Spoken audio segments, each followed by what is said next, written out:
and welcome to the season ender of the two-man wall with Johnny Ward and Adam Russell, and we're going to preview the last round of games in the Premier League and give our five awards for the Premier League this season, good and bad, and somewhere in between as well. And I'll give you my League of Ireland selection as well, fairly strong selection to keep up hopefully the good form of the League of Ireland selections. And Adam Russell is still obviously buoyant after the promotion of Bolton, but we're jumping two tiers further ahead. Talk about the Premier League, and I suppose principally Liverpool's rise and probable top four finish despite everything that's happened. But before all of that, Adam Russell, it is time for our end of season awards. Yeah, it doesn't feel like 2 minutes since we were previewing the start of the season, does it, Johnny? It seems to have flown by really quickly this year. There's obviously been games basically every day for the last 9 months or so. So yeah, it's come around quickly this year. So I'm looking forward to seeing who you've picked out in the five categories. Well, let's cut to the chase, because in our Player of the Year, we've both gone for Ruben Diaz. Why did you go for him? I think very similar to when Van Dijk signed for Liverpool. Sometimes when you sign a defender, you can just see immediately the difference that it makes to the back four, and not just from a performance perspective and a results perspective, but also from a confidence perspective. And it just gives those players in front of you a lot of confidence that you can rely on the people that are behind you. And we've seen this season with Van Dijk's absence how much that has affected Liverpool. And I think Ruben Diaz has come in this season. He's had a similar effect for Man City. Bear in mind, this is something that we've spoken about for Man City for a number of years, is failure to land a real top quality centre-back. Obviously, back in the day, it was to partner Vincent Kompany. Now, obviously, that he's moved on, it's been to very much kind of replace him. Laporte has tried, but has really struggled with injuries. But I think Ruben Diaz's impact this season to come in, City have kept 18 clean sheets this season, which is a joint Premier League record with actually themselves. But I think just the confidence that he's brought to the players around him, the way it's brought out the best in John Stones, I think he really deserves Player of the Year this year. I don't have much to add to that, rather than I just love the way that he's a throwback to defending. He just loves defending, and generally centre backs maybe don't get the acclaim that the more technical players do, and the good players will probably tell you, the better players could be centre backs, but they're better than that. They're the likes of the De Bruyne or that. But when you see Van Dijk, as you mentioned, and obviously Ruben Diaz, just there's a beauty to defending as well. Let's get to the unsung hero. You've gone for a very interesting selection here. I'm going to go for one that's a lot more stable, and I shall explain that in Brendan Rodgers, which is a little bit of a mad one, but never think this man gets the credit he deserves. I will say, when Liverpool didn't win the league and it was put down to Gerrard slipping against Chelsea and all that, I think Liverpool were too gung-ho in that game. But apart from that, and I blame Brendan Rodgers a bit for that, but apart from that, I thought he did a brilliant job at Liverpool. He's done an unbelievably good job at Leicester. Obviously winning the cup. It's interesting now that their top four credentials may have possibly suffered because of the FA Cup, whatever. Anyway, they've had a great season, so he's my unsung hero. But yours is the European Super League. Yeah, obviously it might be a bit of a bad take for the European Super League, but as a football fan, I went into this season particularly with the thought of not being able to attend any games and that kind of distance between the fans and the game. Very kind of disillusioned with it as a fan, as a neutral Premier League fan as well. The product didn't appeal to me as much, and there was a number of reasons which I've set out on this show in the past that made me worry about the future of the game. And the European Super League was definitely one of those. I remember we first spoke about it with Miguel Delaney before the turn of the year. And then obviously we've spoken about it in recent months. But for the first time in a long time, it feels like something has united football fans in a common cause. And it's really shone a light on the disregard that these owners, particularly at the very top, really do have for the fans and for the structure of our English game, for our history. And ultimately, they don't understand how special what we have in this country is. And I think, although the European Super League was a hugely damaging affair, anything that unites the fans, and I hope that this is just very much like the first step in a fan-led revolution of our game, but I hope that one day we'll look back at the European Super League as something that was actually a really positive day for our game in this country. Yeah, that's a fascinating appraisal for somebody who's quite young. I think you're speaking on behalf of older fans as well. Like if you look at much older fans who would pine back for the days of proper working class football game, but a lot of kids your age have grown up with the status quo, and maybe a Super League might be appealing to some. Couldn't agree more to you. The fans revolt and the fans taking back some ownership. And ownership is a term that isn't strictly about actually money and owning the club. I think that was fantastic. Couldn't agree more to. My surprise package is Luke Shaw, who's not unrelated to all of this in the sense of the scarf protest. I just think Luke Shaw, he had a shocker under Mourinho. Basically, often he looks like a lad that if he weren't playing football, he'd be having pints down the pub with a bag of pork scratchings or whatever, and he'd be well overweight. But because he's a professional player, he manages to do that. He's a fantastic footballer. I think he's had a really good season. I know he's a left back. Every time I've watched Man United, pretty much have been impressed by him. And so I'm it's a little bit of a left field one, but he's a left back that I thought has had a superb season. See, I toed and froed with Luke Shaw. And for me, I don't think it was a surprise to see him come good. And that's ultimately why I didn't pick him, because I think even when I watched him under Mourinho, you could see there was a good player in there, short on confidence, and also not really playing in that good a team with people around him. I think he's playing in a much better side now than he was under Mourinho, with a definite plan. And yeah, I think it's a good pick from you, but I strayed against it, and I've gone for West Ham as the surprise package of the season, simply because none of us thought that they would finish in the top 6 this season.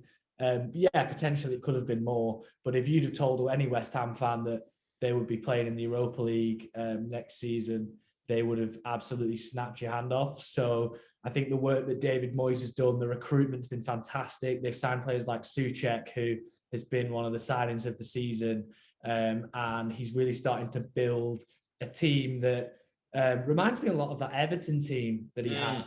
He's almost got, Souček in that Fellaini role where he's winning balls in both boxes, and he's got a physical presence up front in Mikel Antonio, and he's got Jesse Lingard linking the transition between counter-attack and defence like kind of a Steven Pienaar did in those Everton days. And I think he's got a really good thing going. So I think, surprise package of the season for West Ham.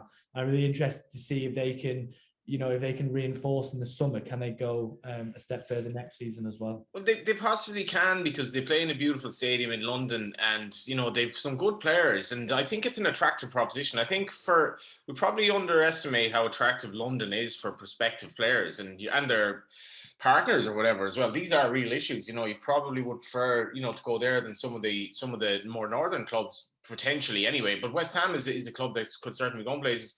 And in fairness to David Moyes, I was sort of skeptical of how it would work out after the Manchester United experience. He's bounced back and they play a nice brand of football. Unfortunately, Declan Rice hasn't declared for Ireland, but he's been vital to that. And couldn't disagree with her. One for the future, briefly. I've gone with Caoimhín Kelleher, which is, I don't know, it's a little bit partisan because he's Irish, but Irish football is not like you. No, yeah, everything is so bad about Irish football at the moment. I'm just going for a chink of light, and he's been really, really impressive for Liverpool. I wasn't sure how he'd get on because he shipped a few goals against Arsenal, I think, in his debut, and he's shipped a few goals to the under-23s. But he's looked with the maturity beyond his years, future Ireland goalkeeper, and all of that. I guess he's second choice now as well, really. And Adrian, so also I should mention Alisson. I think that Alisson just comes across as this beautiful, humble human being who's betrayed that this season. And the ending, such as it is, presuming they beat Palace at the weekend or whatever, it's going to be amazing. And it's as much as these are manicured millionaires on loads of money, they are human beings. A lot of them were no different to us until they became footballers. And Alisson's had a tough year. And I obviously love the fact that he got that goal against West Brom. You've gone for one at Leeds, of course, managed by the great Bielsa, who I think I tipped these lads up to finish in the top 10. But it's a funny one, Adam, because I had a bet. I think you'll find that you tipped these lads to finish in the top 6. And I told you were crazy, which in hindsight, maybe you weren't as crazy as it seems. But yeah, I think they've had a really good season. And the one that's impressed me every time I've seen them play is the goalkeeper, Meslier. Yeah. He's only 21 years old. He's kept 11 Premier League clean sheets this year. He's a very good shot stopper. And he seems to have a cool, calm head about him. He hasn't got too far ahead of himself. And every time I've seen him play, he's made some really, really important saves for Leeds.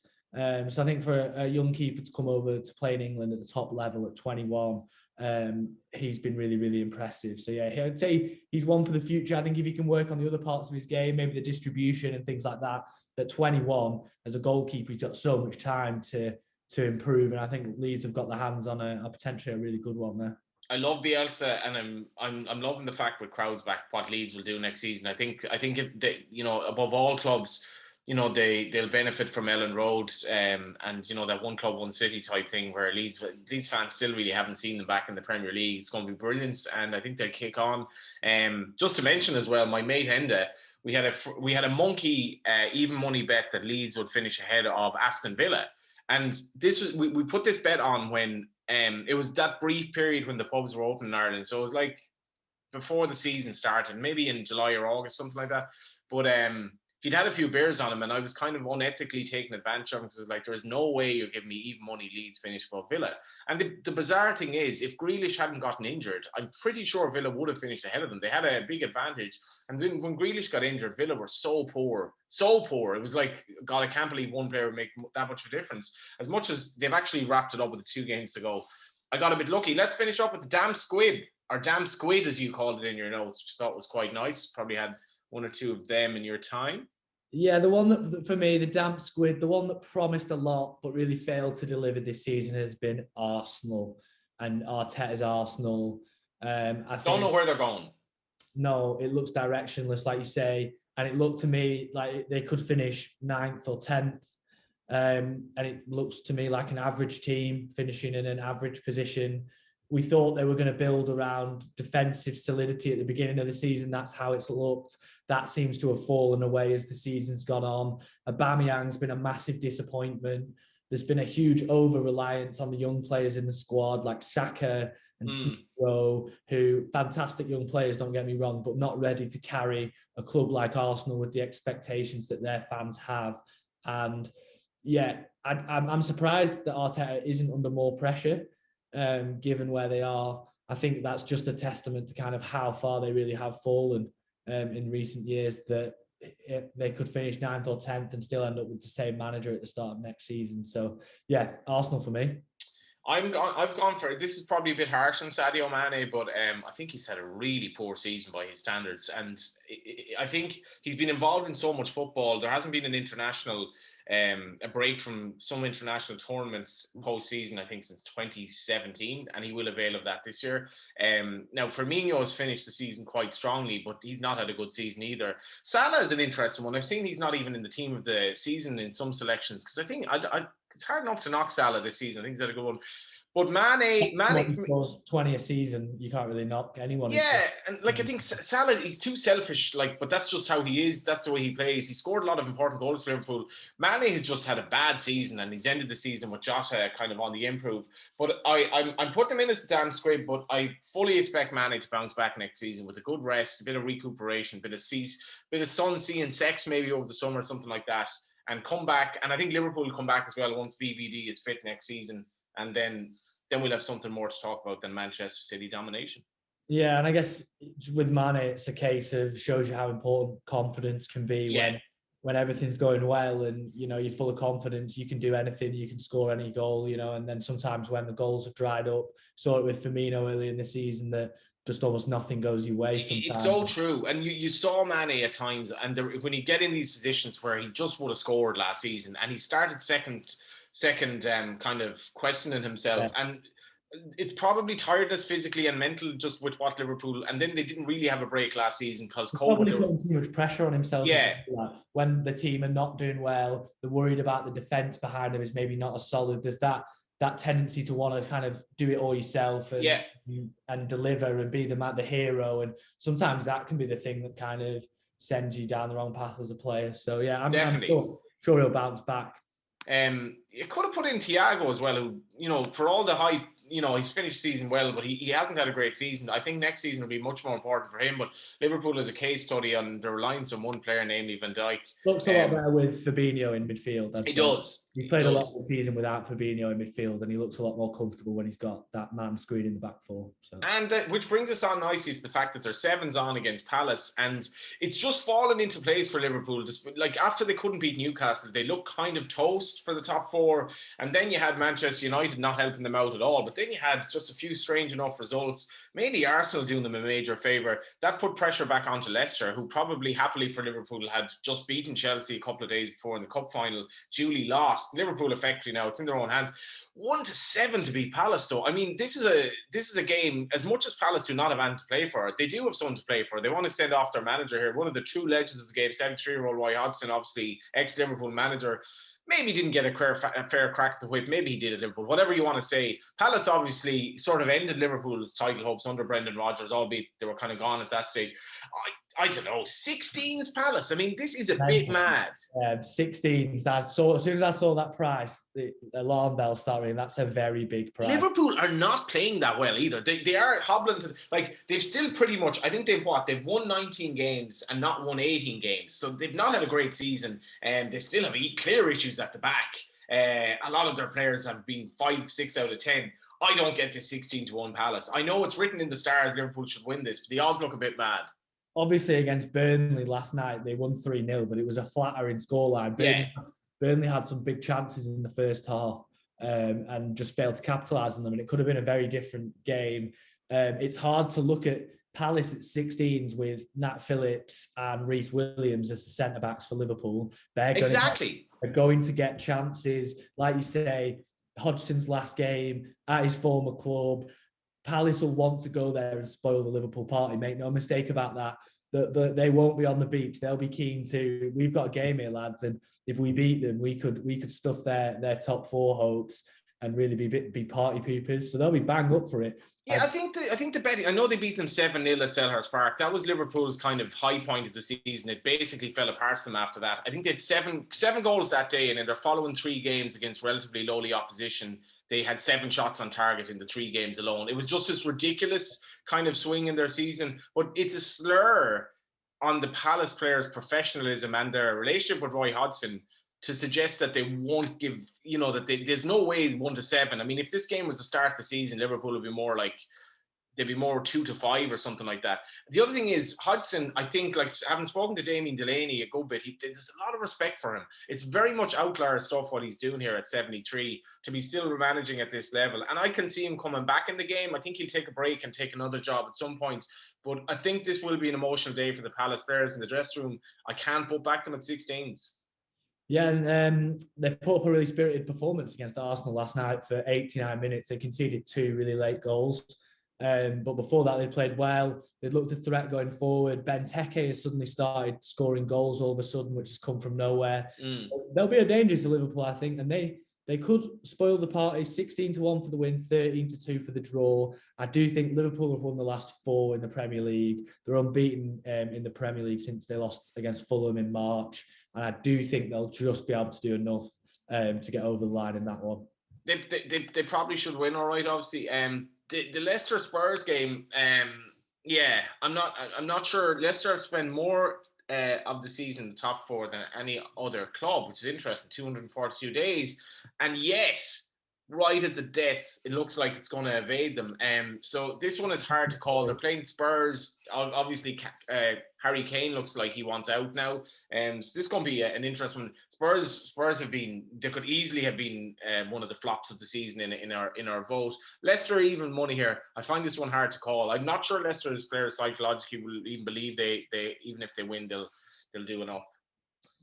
Interesting one because, like you said, there seems to be a bit of a dark cloud hanging over Tottenham at the minute. They're obviously without a manager. They lost in the cup final. They look set to miss out on European football unless they end up in the Conference League, which is not much of a consolation, I imagine. Last night was a disaster for them against Villa. They were shocking first half, absolutely shocking. And they were rightly booed off by the fans at half time. They tried to overplay out from the back, overcomplicated. Dyer was shocking. Reguilon was shocking. and they deserve to get beat. And there's, it's off the pitch, the dark cloud is there as well. Obviously, like you said, Kane potentially wants to leave. There's also, the fact that Tottenham charged £60, which was the most out of any Premier League club for their fans last night, who they haven't had in the stadium in a year. £60 to attend the match, stuck them up in the God seats, as far away from the pitch as possible. They told them to stay after the match for the usual, the lap of honour for the fans, kept them waiting for 40 minutes, and then only a couple of them came out and they were told, okay, that's it, go home. And there's just a really not good attitude around Tottenham at the minute. So I think that will be enough to give. I think Leicester will get a result. I think they haven't been the best at home this season, but they should, like I say, after beating Chelsea in the cup final, they should be full of confidence. They've had plenty of time to recover from the hangover. The loss in midweek has sort of snapped them back to reality a bit. And ultimately, if they want to give themselves a chance of qualifying for the Champions League, they've got to win at home against Tottenham. So yeah, I'm gonna edge on this one. I'm gonna Leicester to win it 1-1, but I still think they'll fail to qualify. Listen to you there. I hadn't seen that. I hadn't seen the Spurs game last night. I think you're probably right in that. I saw Spurs against. Who did I see them against recently?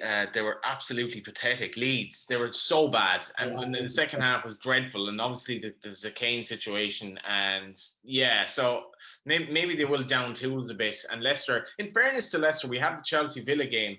Villa could put it up to Chelsea. Villa in their form with Grealish playing earlier in the season. Just on Leicester Tottenham, I don't know if you'll remember, there's a goals angle here. It was the last game of the season, not last season, but the season before.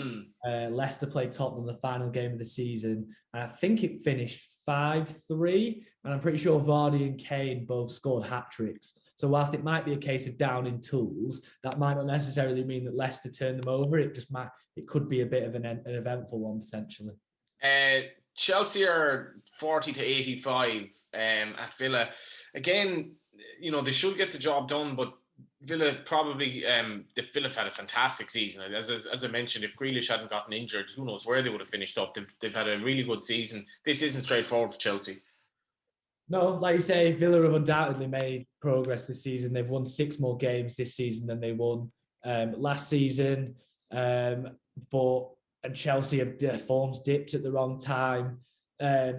Villa obviously got a good win against Spurs, as we were saying last night. Grealish returned. They need to be careful with this Grealish narrative that it doesn't take them. They don't want to be known as a one club team. Nobody wants to be known like that. That tells me they need good quality support in the transfer market this summer, and obviously they need to keep hold of Grealish. If he does leave, I worry about where Villa might end up this season, because as you say, they were really below par without Grealish. I think Chelsea know what they need to do. Tuchel's really trying to turn them into one of Europe's top teams, and that's very much the mentality that they have. So I think Chelsea will edge it 40 to 85. I think it'll be a close game, but yeah, I think Chelsea will edge it. And I think obviously that means that Chelsea, Liverpool will qualify for the Champions League, with Leicester missing out for the second year in a row. Yeah, and I think most neutrals would be, disappointed about that, considering, Leicester obviously losing their owner as well. So tragically, not that long ago, to whom credit was paid after the cup final and all of that. But St. Pat's Athletic Bohemians in Ireland is the 5:45 game on Friday. The bookies have gone Pat 6-5, Bows 2-1 here. I effectively have that. This a lot closer. I don't think home advantage is. I don't think it matters at all. Essentially, in a game like this, Bows are coming in good form. 6-5, draw no bet. Whatever way you want to play it, Bows should be shorter here. I think they will be backed. And our man Dawson Devoy, brilliant again in a goal for Bows against Longford, which I tipped last week. He's one to watch. This Devoy, Adam. Yeah, I'm going to recommend him to Bolton's scouting team and see if we can get him over in the summer for 6 Well, he's not awfully dissimilar to Jamie McGrath, who went to St. Mirren, but probably with, I don't know, we just say less of a reputation, but he's done really well at St. Mirren. He scored loads of goals this season. So yeah, I think I could see Dawson Devoy definitely making it to England. He's not the worst shout in the world. We have the Trader Challenge to mention, and before that, just want to give a plug to the Greyhound Derby preview. Star Sports Greyhound Derby is upcoming now, starting next month. And on the 2nd of June, there's a Greyhound Derby preview night, 6:30 to 9 p.m. Check out the website for free entry. And we have, is this the final Trader Challenge of the year?